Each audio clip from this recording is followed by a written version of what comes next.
Countdown to the Cross. This is the third of 5 teachings in this special Holy Week series. And today's teaching is entitled, This is My Body. Let's begin by looking at what Jesus actually said in Luke chapter 22, verse 19. And he took the bread, and he gave thanks, and he broke it. And then he gave it to them, saying, This is my body, which is given for you. Do this in remembrance of me. It seems pretty straightforward, but we're going to learn a lot about the culture here. You know, for a lot of Christian denominations, this is where the sacrament of communion was instituted. But as we take a deeper look today, we're going to see that there was so much more going on in that historical, momentous moment. You know, many people refer to the meal that Jesus had with his disciples as the Last Supper, like, you know, as if it was some kind of going away dinner after 3.5 years of being together. In fact, though, when we study the historical context of that meal, we know for certain that Jesus was celebrating something with his disciples called the Passover Seder. Now, this meal was celebrated by the people of the first century on an annual basis. And the meal is called Seder, and Seder means in Hebrew, order.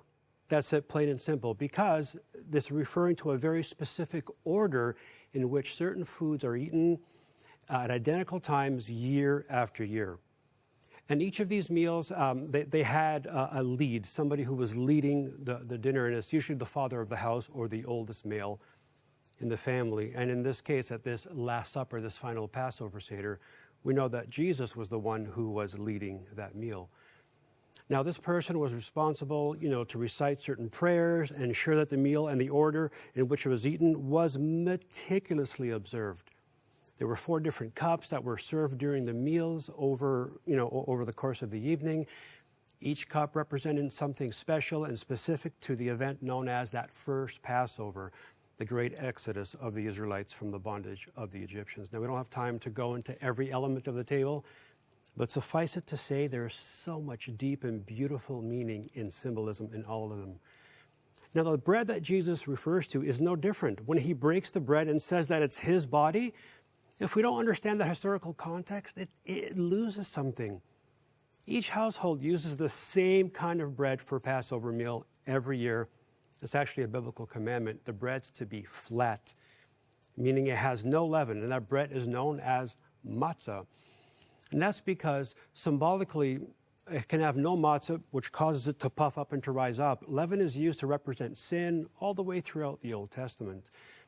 And because the Passover celebrates the Lamb dying on behalf of the people to remove their sin, there can be no sin or leaven in the bread that they eat.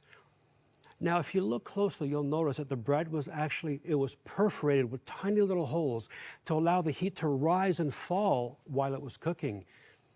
And these perforations were made in a straight line, and they made these patterns that resembled stripes.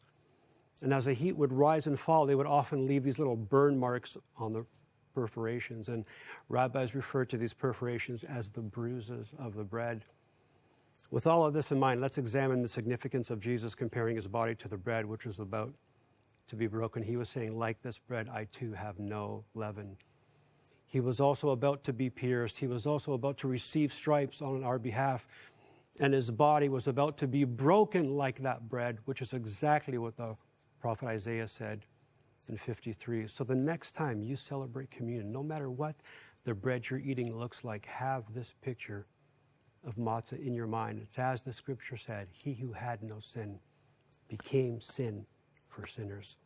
Folks, make sure you join me again tomorrow as we continue our journey and our countdown to the cross.